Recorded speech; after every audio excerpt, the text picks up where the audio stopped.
आज लाभ पाचन का दिन ऐसा होता है, ध्यान से सुनना, ये महत्तम आपके जीवन को सुख प्रदान करता है, आनंद है।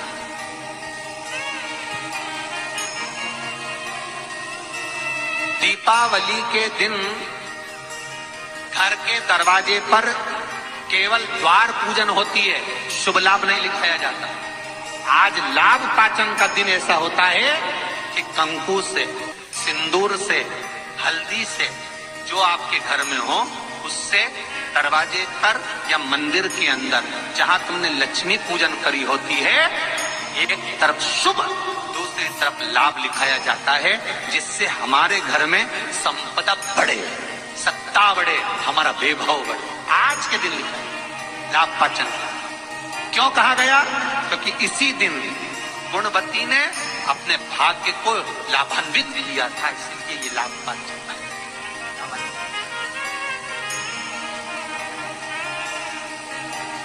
बहुत कुछ आपसे भी निवेदन है, आज लाभ पाचन का दिन निकलने मत देना।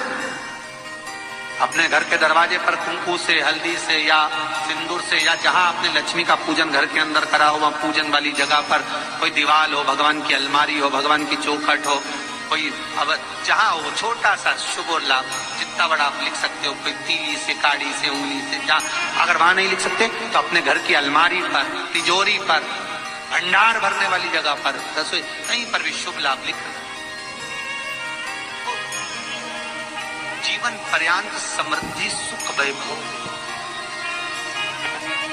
और नियम बना लो कि दीपावली के बाद लाभ पाचम के दिन हमको शुभ लाभ लिखना है।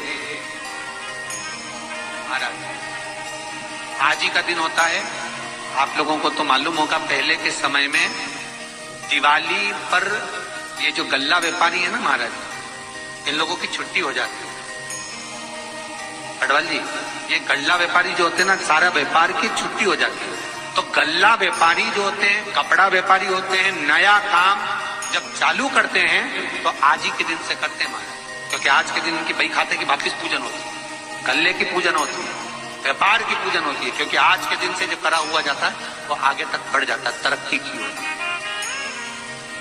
वकील, ये जो जितने अपने ये जीवन बीमा निगम करने वाले होते हैं, या LIC वाले होते हैं, या गाड़ी वाहन वाले होते हैं, या अन्य जितने भी होते हैं, इनको आज के दिन अपने काउंटर पर, अपनी पेन पर, लीड पर जो काम करते हैं वहां पर शुभ लाभ लिखना जरूरी होता है।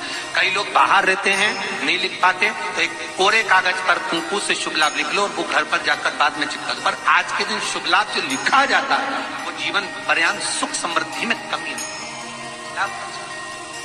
वो आनंद देने वाले, सुख देने। कार्तिक का महीना, आपका कोई काम उलझ रहा है, आपका कोई काम ऐसा है जो बहुत दिन से उलझा हुआ है, चाहे वो कोर्ट कचहरी का हो, चाहे वो किसी से जुड़ा हुआ हो, और वो नहीं हो रहा, तो स्कंद पुराण कहती है, हमारे खंड में भी वर्णन है शिव महापुराण, कि किसी भी नवमी को आप आंवले के पेड़ के नीचे घी का दिया लगाकर,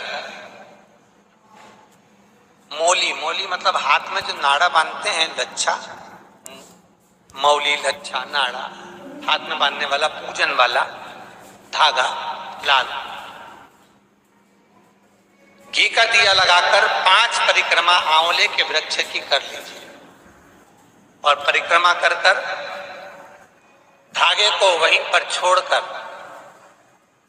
थोड़ा सा धागा और अलग से लेकर किसी टहनी पर उसको कामना कर बांध दीजिए।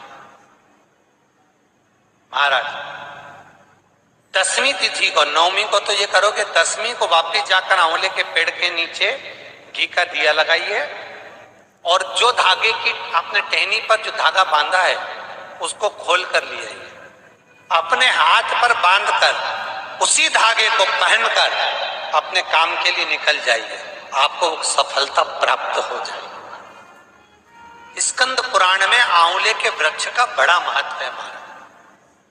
वृक्ष में जो गोंद लगती है वो ब्राह्मण हत्या का निश्चय है। पृथ्वी पर जो वृक्ष लगते हैं और वृक्ष में जो गोंद लगती है वो ब्राह्मण हत्या का अंश है। बंजर भूमि ब्राह्मण हत्या का अंश है। इसलिए हमारे यहाँ शास्त्र कहता है तुम्हारे बहू का अगर जापा होए, बहू की डिलीवरी होए, बहू को संतान होए तो खूब घी में गोंद तल तल कर खिलाओ। पर जन्माष्टमी रामनवमी पर भगवान का प्रसाद तैयार करो तो उसमें गोंद मत डालना, क्योंकि उसमें ब्राह्मण हत्या का अंश रहता है। भगवान श्री शिवाय नमस्तुभ्यम। दोस्तों, हर हर महादेव। दीपावली का त्यौहार संपन्न हुआ। ये 5 दिवसीय त्यौहार समाप्त होने के बाद जब पंचमी आती है उसको लाभ पंचमी कहते हैं। तो जब आप अपनी लक्ष्मी जी की चौकी हटाएं तो उसके बाद ये शुभ लाभ अवश्य लिखें। हल्दी से, कुमकुम से या कुमकुम से, किसी भी चीज़ से शुभ लाभ अवश्य लिखिए। इससे आपके घर में कभी भी लक्ष्मी की कमी नहीं होगी। तथा ये शुभ लाभ किस किस जगह पर लिखना है, जैसे जहाँ पर आपने पूजा किया है, दीपावली में पूजा किया है, उस जगह पर आप शुभ लाभ लिख सकते हैं, या घर के मुख्य द्वार पर, या किसी अपनी पूजा तिजोरी में। तो यह पंडित प्रदीप मिश्रा द्वारा बताया गया उपाय आप लोग अवश्य करें। हर हर महादेव। श्री शिवाय नमस्तुभ्यम।